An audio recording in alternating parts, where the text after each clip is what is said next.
श्री कृष्ण कहते हैं कि आज में जीवो, हल्की चिंता करना छोड़ दो। जो भी व्यक्ति अपने बीते हुए कल या अपने आने वाले कल में खोया हुआ रहता है वह जिंदगी में कभी खुश नहीं रह सकता। आपको जिंदगी में खुशी सिर्फ और सिर्फ तब मिल सकती है जब आप वर्तमान में जी सके, आज के आनंद को जी सके। बीते हुए कल और आने वाले कल का कोई वास्तविक अस्तित्व नहीं होता, वह सिर्फ आपकी बुद्धि और आपके विचारों में होता है। उसे सिर्फ आप अपने मन के अंदर और बुद्धि के अंदर जीते हैं। उसकी कोई वास्तविकता इतनी नहीं होती जिसे सिर्फ आप अपने मन के अंदर और बुद्धि के अंदर जीते हैं, लेकिन जिससे आप वास्तविकता से जीते हैं वह आपका आज होता है, वह आपका चल रहा पल होता है। अगर आप अपने मन और बुद्धि को अपने भूतकाल और भविष्यकाल में अटका कर रखेंगे तो याद रखना आप कभी खुश नहीं रह पाएंगे।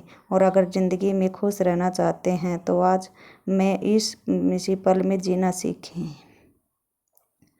जो आपके साथ अधर्म करे, पाप करे, गलत करे, उसे दंड जरूर मिलता है।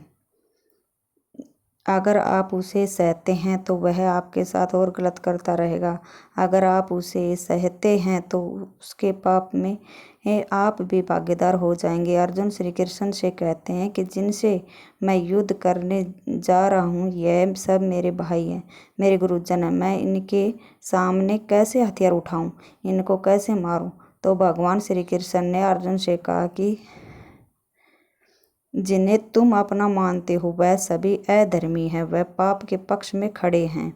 और अगर तुम इनका वध नहीं करोगे, युद्ध नहीं करोगे तो समाज में और पाप बढ़ जाएंगे, क्योंकि जब कोई ऐसे पापियों को कभी रोकता है तो यह और भी ज़्यादा पाप करते हैं।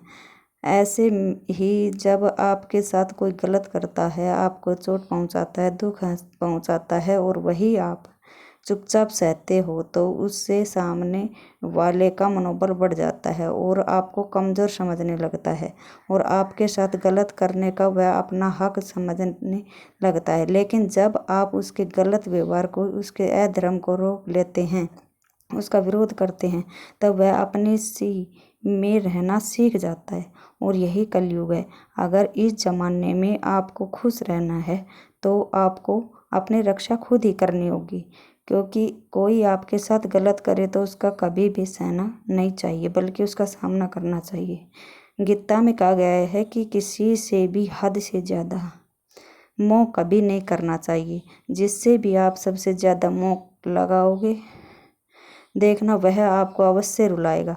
मोह की वजह से ही आप किसी के पीछे मरते हैं रहते हैं। मोह की वजह से ही आपको कई बार अपमान पेश आना पड़ता है और कई लोगों को मोह की वजह से ही अपना अपमान दिखता है भी नहीं है कि सामने वाला मेरी इज्जत तक नहीं कर रहा है और मैं उसके पीछे मर जा रहा हूँ।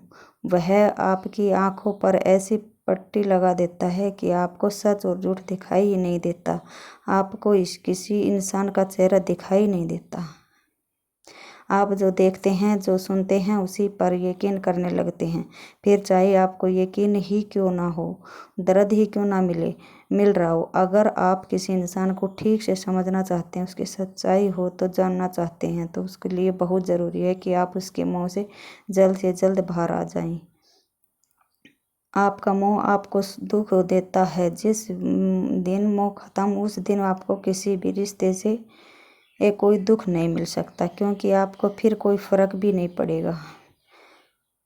यह कि आप वह मत करो जो सभी करते हैं, बल्कि वह करो जो लोग नहीं करते आपके लिए सही है। ऐसव धर्म निधन श्री भारत धर्मो ओ भयावह। श्री कृष्ण ने अर्जुन से कहा कि एक जो ते वो कर्तव्य हैं जो तेरे लिए सही है, जो तुझे करना चाहिए वह कर। तू कभी भी वह काम मत कर जो दुनिया कर रही है। क्योंकि अर्जुन श्री कृष्ण से कहने लगा कि ऐसे भयंकर युद्ध में पड़ने से अच्छा है कि सन्यासी बन जाओ। तो श्री कृष्ण ने अर्जुन से कहा कि सन्यासी बनना तेरा कर्म है, कर्म नहीं है, तेरा धर्म नहीं है। क्षत्रिय है तू, कर्म और तेरा धर्म यही है कि तू अधर्म का नाश कर, धर्म की रक्षा कर। ऐसे ही हर इंसान का एक अलग कर्तव्य होता है, एक अलग ही मार्ग होता है तो कभी भी उस मार्ग पर मत जाना जहाँ सारी भीड़ जा रही हो। कभी भी वह काम मत करो जो दुनिया करती है, कि आजकल का ये ट्रेंड हो गया है, कि फैशन हो गया। आप वो करो जो आपका दिल करे। लाइक और सब्सक्राइब ज़रूर करें। जय श्री कृष्ण।